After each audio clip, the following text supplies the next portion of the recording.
Scottie Thompson, matatagalan ang pagbabalik sa Barangay Ginebra. Plano ni Coach Tim Cone kaya nasa NBA Summer League pa rin. Nitong mga nakalipas nga na araw mga chong ay lumipad pa US si Coach Tim Cone para maghanap ng magiging replacement import sa NBA Summer League. Isang araw matapos niyan ay agad na nakahanap si Coach Tim Cone ng replacement import sa katauhan netong si Riley Grigsby. Agad rin itong nakapunta ng Pinas at agad na sumabak sa team practice ng Barangay Ginebra.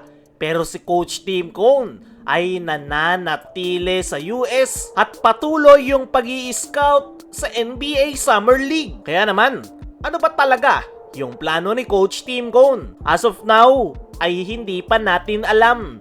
Pero meron nga tayong ideas kung bakit nananatili sa US at patuloy na nag-i-scout si Coach Tim Cone sa NBA Summer League. Unang-una syempre ay makakuha pa ng more knowledge. Kilala itong si Coach Tim bilang winningest coach in PBA. Pero kahit na ganun ay gutom pa rin si Coach Tim sa improvement para manatiling malakas ang Barangay Ginebra. At yan yung unang posibilidad kung bakit nananatili sa NBA Summer League si Coach Tim Cone para makakuha pa ng more knowledge na po pwede niyang i-apply sa Barangay Ginebra. Isa pa sa posibleng dahilan kung bakit patuloy pa rin yung scouting na ginagawa ni Coach Tim sa NBA Summer League ay humanap ng magiging import na talagang papalit kay Justin Brownlee. Nabanggit mismo ni Coach Tim sa kanyang naging latest interview na talagang replacement import lang si Riley Grigsby kay Justin Brownlee habang inaantay itong makarecover. 4 weeks nga lang daw si Grigsby sa Barangay Ginebra dahil yan nga daw yung timetable ni Brownlee para sa kanyang magiging recovery sa kanyang injuries. Mukhang kinuha lang talaga ni Coach Tim si Riley Grigsby bilang pansamantalang import. Dahil as of now, hindi pa talaga siya makakakuha ng quality na import sa NBA Summer League dahil kakasimula lang ng nasabing liga at sa July 19 pa matatapos. Kung aantayin pa ni Coach Tim na matapos ang NBA Summer League ay wala silang magiging import sa kanilang mga unang laro. Kaya naman, lumilinaw na talagang pansamantala lang si Riley Grigsby at talagang yung papalit kay Justin Brownlee ay patuloy pa rin hinahanap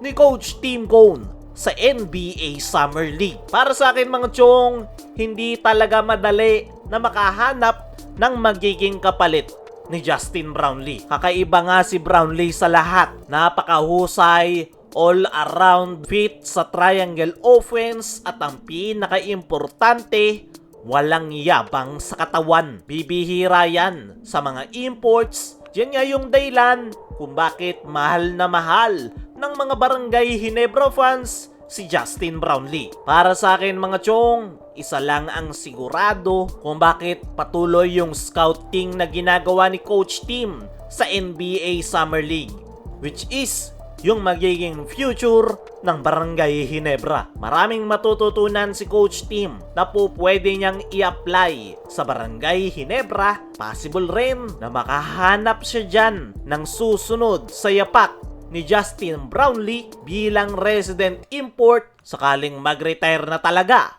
si Justin Brownlee. Kayo mga chong, ano ang masasabi nyo? Napatuloy pa rin si Coach Tim sa scouting na kanyang ginagawa sa NBA Summer League. I-comment mo lang dyan sa ibaba. Samantala, Scottie Thompson, matatagalan ang pagbabalik sa Barangay Ginebra. Matindi-tinding adjustment yung kinakailangan ng Barangay Ginebra this upcoming Governors Cup. Una, wala yung kanilang nakasanayan na import na si Justin Brownlee. At ngayon, mawawala rin yung isa sa kanilang mga reliable na gwardya na si Scottie Thompson. Ayon sa mga reports ay talagang iniinda ni Scottie Thompson yung kanyang severe hamstring injury na nakuha niya last PBA Finals kontra TNT Tropang Giga. Ayon sa kanyang mga doktor, 6 to 8 weeks yung kinakailangan na recovery netong si Scottie bago siya tuluyang makabalik sa paglalaro. At possible nga na mas matagalan pa yan, depende sa magiging reaksyon ng katawan ng nasabing gwardya. Para sa akin mga chong, napakalaking kawalan ni Scottie Thompson sa Barangay Ginebra ngayong Governor's Cup. Si Scottie lang naman kasi yung bumubuhay sa Barangay Ginebra every time na malamya yung kanilang performance. At ngayon na hindi makapaglalaro si Scottie ay malaking problema para sa kupunan ni Coach Tim Cone. Kaya mga chong, ano ang masasabi nyo na matatagalan ang pagbabalik ni Scottie? Ano rin yung masasabi nyo na patuloy yung scouting na ginagawa ni Coach Tim Cone sa NBA Summer League? I-comment mo lang dyan sa ibaba.